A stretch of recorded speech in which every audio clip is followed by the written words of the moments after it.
Good morning friends, have a nice day.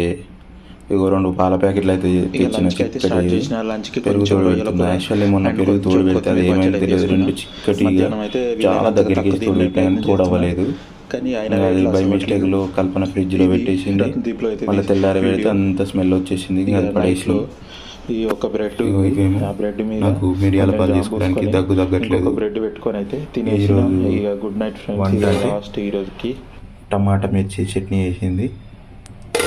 ఇక అన్నం. ఈరోజు టిఫిన్ ఏం లేదు, ఇక పాలు బ్రెడ్.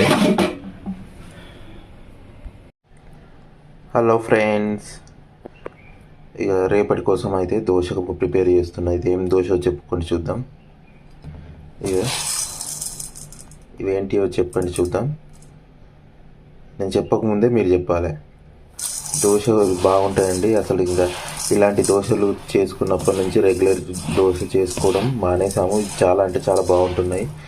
ఇది బాజ్రా అండి. బాజ్రా దోశ ట్రై చేశాను, రాగి దోశ ట్రై చేశాను, జొన్న దోశ ట్రై చేశాను. ఇంకా పెండింగ్ ఉన్నది మిల్లెట్ దోశనే. ఇవైతే రెగ్యులర్ వాడుతున్నాం. సో ఇంకా మిల్లెట్ దోశ కూడా ఒకసారి ట్రై చేయాలి ఫస్ట్. సో ఒక్కటే మిల్లెట్ చేస్తే బాగుంటుందో లేదో అని అన్ని కొన్ని వేసి చేయాలి. నా దగ్గర 3 వెరైటీస్ ఉన్నాయి, అవి 2 or 3 ఉన్నాయి, అవి వేసి చూడాలి. ఇక వీటిని అయితే మంచిగా నీట్గా కడుక్కొని సాయంత్రం వరకు పక్కన పెట్టేసుకున్న తర్వాత సాయంత్రం మీకు మిక్సీలో వేసుకున్నప్పుడు చూపెడతాను. ఓకే ఫ్రెండ్స్, నైట్కి అయితే అన్నము తింటున్నా.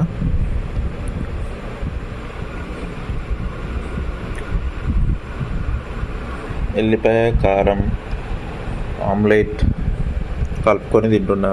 మీరు కూడా తింటారా? తినే ఉంటే బాయ్ చెప్పండి మరి. Good night.